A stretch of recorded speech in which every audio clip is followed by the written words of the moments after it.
दोस्तों, देवी गंगा तीनों लोकों में सभी को मोक्ष प्रदान करने वाली देवी है। इसी कारण एक दिन महर्षि वशिष्ठ जी के श्राप से पीड़ित 8 वसु उनके पास आए और देवी गंगा से विनती करते हुए बोले कि हमें महर्षि वशिष्ठ जी के श्राप के कारण मनुष्य योनि में जन्म लेना है, अतः आप ही हमें कुछ श्राप से मुक्ति प्रदान करवाइए। उन वसुओं की प्रार्थना सुनकर देवी गंगा ने कहा कि मैं तुम लोगों को अपने गर्भ से मनुष्य योनि में जन्म दूंगी और तत्काल ही तुम्हें अपने जल में प्रवाह करके मनुष्य योनि से मुक्त भी कर दूंगी।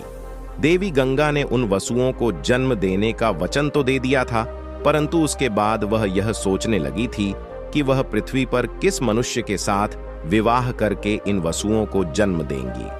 तभी उन्हें राजर्षि महाभीष्म की याद आई, जिन्होंने ब्रह्मा जी से राजा प्रतीप के यहाँ पुत्र रूप में जन्म लेने की विनती की थी। राजर्षि महाभीष्म की याद आते ही देवी गंगा राजा प्रतीप के पास उनसे मिलने पहुंच गई थी। हस्तिनापुर के राजा प्रतीप उस समय अपनी पत्नी के साथ गंगा द्वार नामक स्थान पर संतान प्राप्ति के लिए तपस्या कर रहे थे। देवी गंगा ने राजा प्रतीप के पास जाकर उनसे अपनी समस्या बताई और यह निश्चित किया कि वह उनके भावी पुत्र की पत्नी बनेंगी। राजा प्रतीप बड़े ही बूढ़े हो चुके थे, इसलिए उन्हें अपना वंश शांत होता यानी समाप्त होता दिखाई पड़ रहा था। इसलिए जब इस देव योग के कारण राजर्षि महाभीष्म ने उनके यहाँ पुत्र के रूप में जन्म लिया, तो उस पुत्र का नाम शांतनु ही पड़ गया था। शांतनु जब युवा हुए तब राजा प्रतीप ने उनसे यह कहा कि तुम्हारे पास एक स्त्री पुत्र प्राप्ति की अभिलाषा से आएगी, तुम उसकी कोई जांच पड़ताल मत करना और उसकी इच्छा पूर्ण कर देना। तुम्हारी पत्नी बनकर वह जो भी अनर्थ करे, परंतु तुम उससे कुछ भी मत कहना। शांतनु को यह समझाने के बाद राजा प्रतीप ने शांतनु को हस्तिनापुर का राजा बना दिया और खुद तपस्या करने के लिए वन में चले गए थे। कुछ दिनों बाद राजा शांतनु शिकार खेलते हुए गंगा नदी के तट पर पहुंचे। वहां उन्हें एक बहुत सुंदर स्त्री दिखाई पड़ी। राजा शांतनु उसे देखते ही उस पर मोहित हो गए और उस स्त्री के सामने विवाह का प्रस्ताव रख दिया। तब उस स्त्री ने कहा कि मैं एक शर्त पर ही विवाह कर सकती हूं कि मैं कुछ भी अच्छा या बुरा करूं, आप मुझे टोकेंगे नहीं। जिस दिन आप मुझे टोकेंगे उस दिन मैं आपको छोड़कर चली जाऊंगी। स्त्री की यह बात सुनते ही राजा शांतनु को अपने पिता की बात याद आ गई और उन्होंने बिना कुछ जांच पड़ताल किए उस स्त्री की बात स्वीकार कर उससे विवाह कर लिया। इस प्रकार देवी गंगा राजा शांतनु की पत्नी बनकर हस्तिनापुर चली आई थी। राजा शांतनु की पत्नी बनने के बाद देवी गंगा ने एक एक कर 7 पुत्रों को जन्म दिया, परंतु देवी गंगा अपने उन पुत्रों को पैदा होते ही अपने जल में बहा देती थीं। राजा शांतनु को यह अच्छा नहीं लगता था, परंतु वह इस भय से कुछ नहीं बोलते थे कि कहीं वह उन्हें छोड़कर न चली जाए।